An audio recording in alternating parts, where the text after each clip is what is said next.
Hi folks, Ricky Tang here, and I am here today on my Kawasaki Versys-X. Still dirty from the ABR festival in June. I'm not that embarrassed. It's a bike that doesn't get clean very often.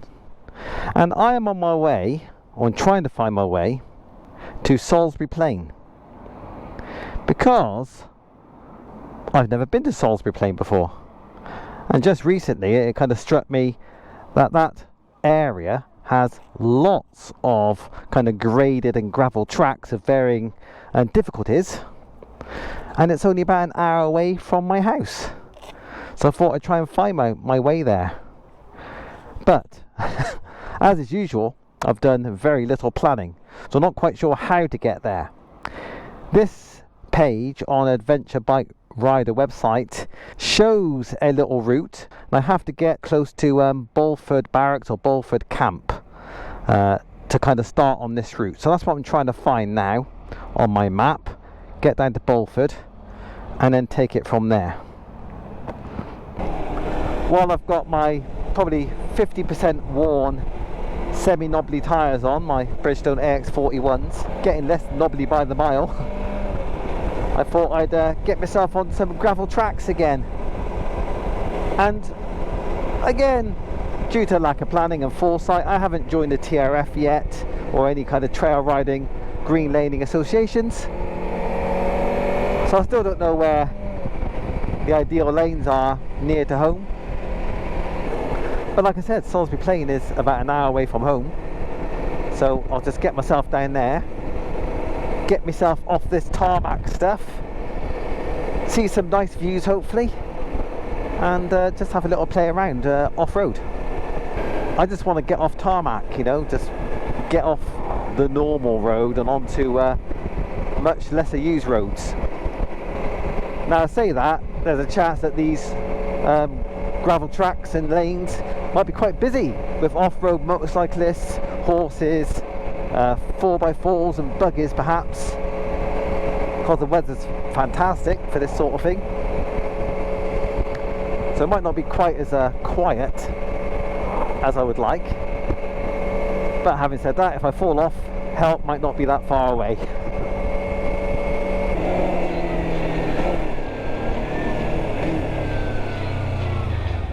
Right then, let's have a little look. Apparently if I'm naughty and I'm subject to a fine, it does not exceed £20. Let's go! But that was first posted in 1981. Okay, so the road is starting to get a little bit gravelly. I am now on Ministry of Defence land.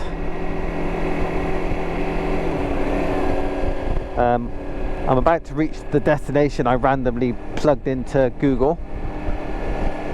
So that's the end of that. So I'll just keep riding until I find another junction and see some more road signs and try and figure it out from there. There's a sign up there, so I think I'll just stop there and see what it might say.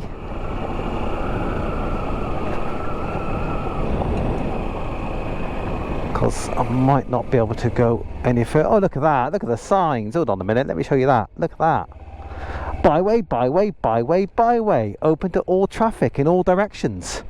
So I can do what I like. This might be a launch pad. I might go in on all the directions and see where it takes me. And if I can't go any further, then I'll see if I can come back here. What I'll do, maybe, is drop a pin here on Google. On the website, there was much mention of puddles, sometimes very deep, because tanks are often on these roads, on these tracks, and it is a training ground, so some of the tracks can be quite challenging on purpose. So, oh hello, let's slow down, shall we? Drop in. Oh, this is immediately a bit of a challenge for someone who hasn't been off-roading in several months. Looks right though. Second gear, luckily because my engine's so small, second gear doesn't lug. Even below 10 miles an hour it's quite happy. So I could take it easy. But even falling off at 10 miles an hour will hurt, so let's just be careful. Right, so another sign, let's have a look here. No traffic that I can see. Yeah, byway, byway, permissive byway. I wonder what permissive means. Let's have a look. Well, I think it means only when we decide to let you. Permissive byway. Sudden noise, you may be stopped or diverted. Give way to military vehicles, keep away from troops. Okay. So you could go that way. But there's people there, they might not let you continue. Oh, by the way, this bike uses tubed tyres. So if I get a puncture, I am screwed because I've not got the equipment with me to change an inner tube. I do have breakdown cover. So at the risk of ruining one of my wheels, if I get a puncture, I might have to ride back to the main road and then phone for help. Look at this. Off-road. Just about on my doorstep. This makes me very happy. So I might not visit here very often, but at least now I know it's here. I know how easy it is to access. That does please me. So, here I am in the, well, I was going to say middle of nowhere. There's a car there and a guy walking his dog. But yeah, here I am, Salisbury Plain. There are areas that are off limits. But from what little I've explored so far, the roads are pretty well signposted, or the tracks are. There are byways, open to all traffic, permissive byways where they might tell you to go away or take a diversion if there's manoeuvres going on. And then there's roads where there's no byway sign, and on those I think it's better not to travel. So yeah, it's starting to look like there's a mixture of nicely signposted tracks and not very well signposted tracks. Look at that, that just stretches for a mile down the road. Not holding anyone up. Let's keep going. So the main roads looking a little bit more relaxed, a bit more free and easy in terms of rules and regulations than I was fearing. This is great. People just out there walking their dogs in the fields. I don't know if that's such a good idea of all the unexploded ordnance basically potentially around here. Come up to a couple, it's like, oh, taking your dog for a walk. Yeah, it's fourth dog this year. Fourth dog? Why? Oh, they just keep digging. Oh. Byway, great, that way. Warning to the public, warning, danger from unexploded shell and bombs. Don't touch anything. Okay, cool. I don't plan to. Oh, this is just so freeing. 20 miles an hour off-road, doesn't matter, not getting in anyone's way. Lovely views. It's all groovy. Oh, hello.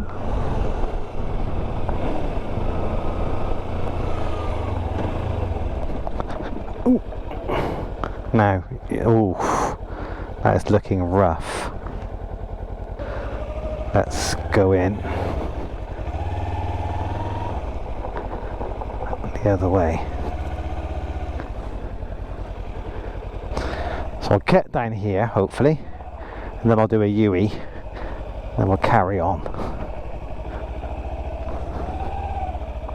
Excellent. Easy-ish. Permissive byway. We are good. Ooh, bit rough. Excellent. So it's not much more challenging, but it's a bit more challenging, and that's good enough for me. So, no puddles. Not seen one. So that's clearly a sign of a pretty dry summer, and it has been a fantastic summer. Makes a change for this country that there's a decent spell of dry weather. A couple of months of it hardly ever happens. I know I'm talking from a position of inexperience of off-road riding in the UK, but I just didn't expect it to be this wide open. Often on the road in the UK you find yourself a nice little B road or an A road, a little short, well, a little twisty road, and you hope it lasts, you know, for a good 20-30 minutes of that sort of bend swinging and enjoyment on a challenging little piece of road. But invariably you end up hitting a village and you have to slow down. I know we're doing slower speeds here, but I am getting that 15-20 minutes of riding in one direction without interruptions. It's bloody fantastic. Look at that over there. Why did it say private land keep out? I think that's off the road, probably, not on the trail.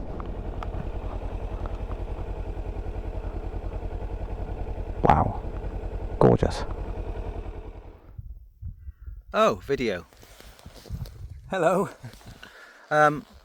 Yeah, so I'm in the middle of nowhere, no idea where really.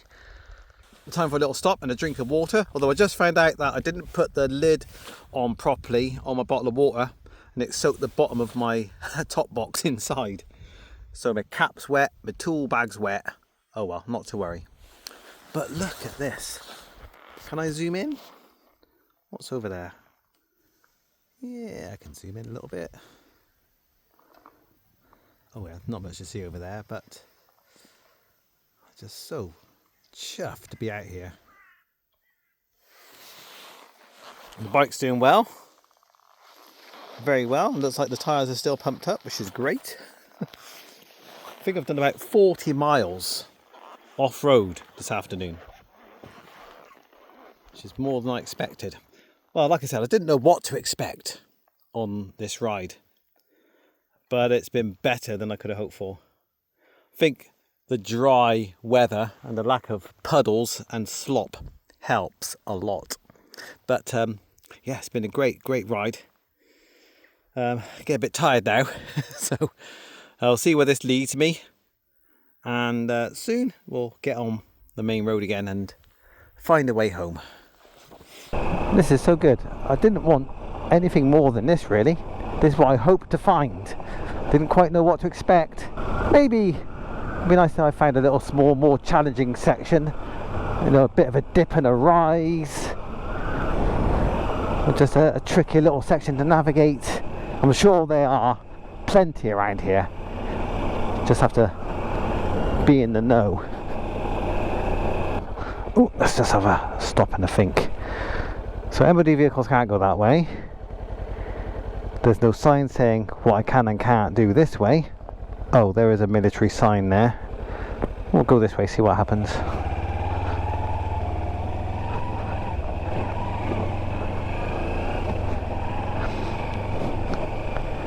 It says no MOD vehicles, doesn't say no vehicles. Careful, don't fall into that gully, that would not be pleasant.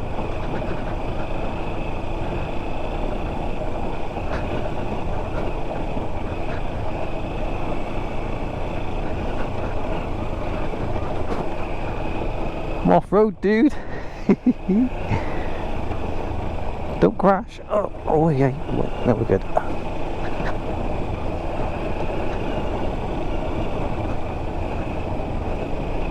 Oh, bit of a gully, bit of a track.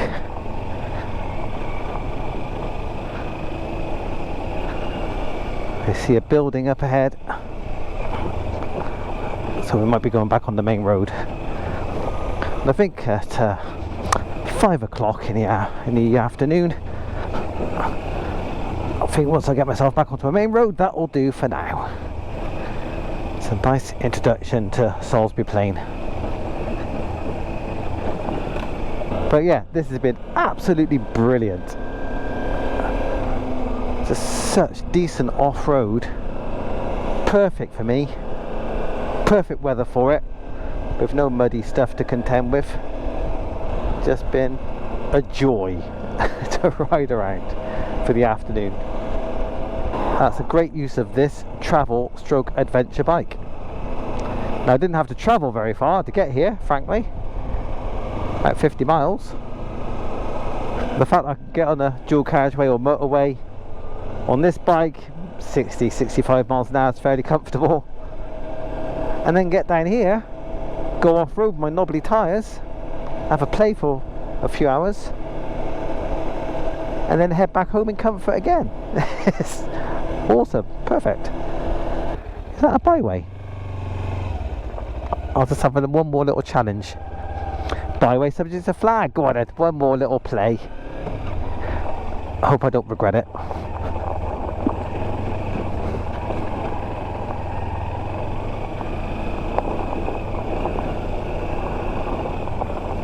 I mean, this is straightforward for this bike. Easy stuff again, and easy, fairly easy for me because it's not muddy. There's a lot of grip basically for my tyres.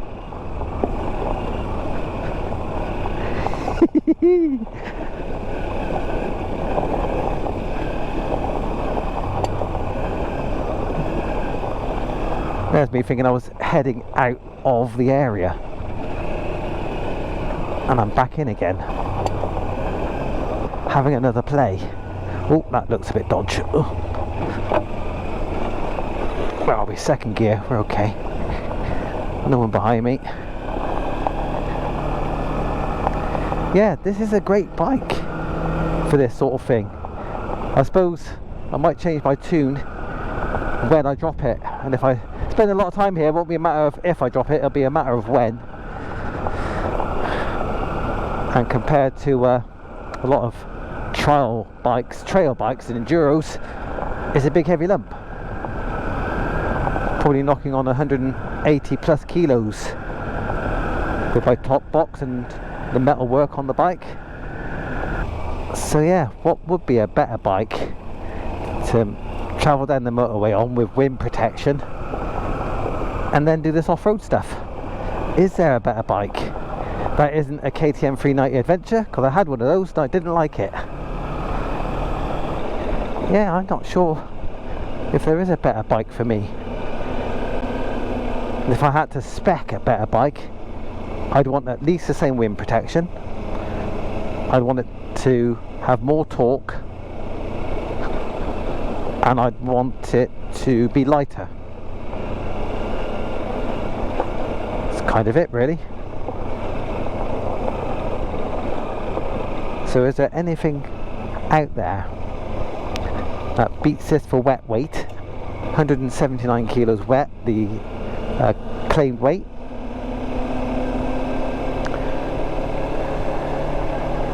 Anything lighter, torquier, with the same wind protection, and also low seat height. So yeah, I don't have to be on tiptoes when I come to a standstill. So there's 4 things I want: low seat height, relatively speaking, lighter than this, torquier than this, with the same wind protection. Answers on a postcard. It has to hit all 4. Because I might not have thought of something. There might be a bike that I haven't considered. Is that a byway there? I'm not doing any more byways, but it just shows you there's more good stuff. There's just miles of it. Oh, so excited to get back down here at some point. I'll have to come back down here with a picnic and a camping chair. Right, if you've got any hints and tips about riding around Salisbury Plain, any GPX routes maybe, or GPS coordinates that'll get me somewhere interesting, yeah, drop me a line in the comments. I'd really appreciate that. So take care, folks. See you in another video soon. Ta-da!